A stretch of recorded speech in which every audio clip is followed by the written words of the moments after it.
So I am cutting weight at the moment, and it seems like for days at a time, my body weight will be at exactly the same number, regardless of what I'm doing. And when we look at my body weight data, we can see some really interesting things. Now, the first thing is that my rate of weight loss is about where I want it to be. So this has been for about 9 weeks, and I've been losing just under 0.5% of my body weight a week. Now, the second thing is we can see these clusters, and they happen at the same point. So this is exactly the same number as that number, and as that number. And there's no reason for these to be exactly the same, but clearly my scale has some set points where until I drop down enough, see down to here, which will be a few hundred grams drop, the number's just not moving. So the reason it feels like it's not moving is even though I might be getting a bit of decrease over this time, the scale just has these set point numbers, probably because it's a crappy scale, that it just sticks to. And then you'll see here, there's these two that click here, those two that click there, and then we sit here, and then we click back up to those two.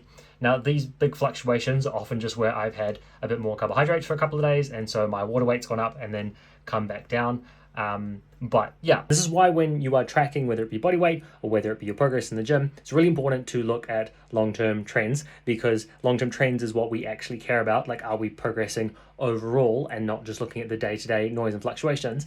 But I still think it's really helpful to be able to see the raw data. Sometimes with these like Whoop scores or with some training apps, they just give you these overall trend graphs that look pretty, or they just give you like these one-off metrics, and you can't actually see the raw data underneath. And then you lose some of the nuance of what might actually be happening, whether it be something like this, where the sensor in the scales is just locking me into these certain points, or whether it be some other sort of natural noise or physiological noise that's happening in there. So whatever you're tracking, I think it's really helpful to be able to see both the overall trend and the raw data underlying it.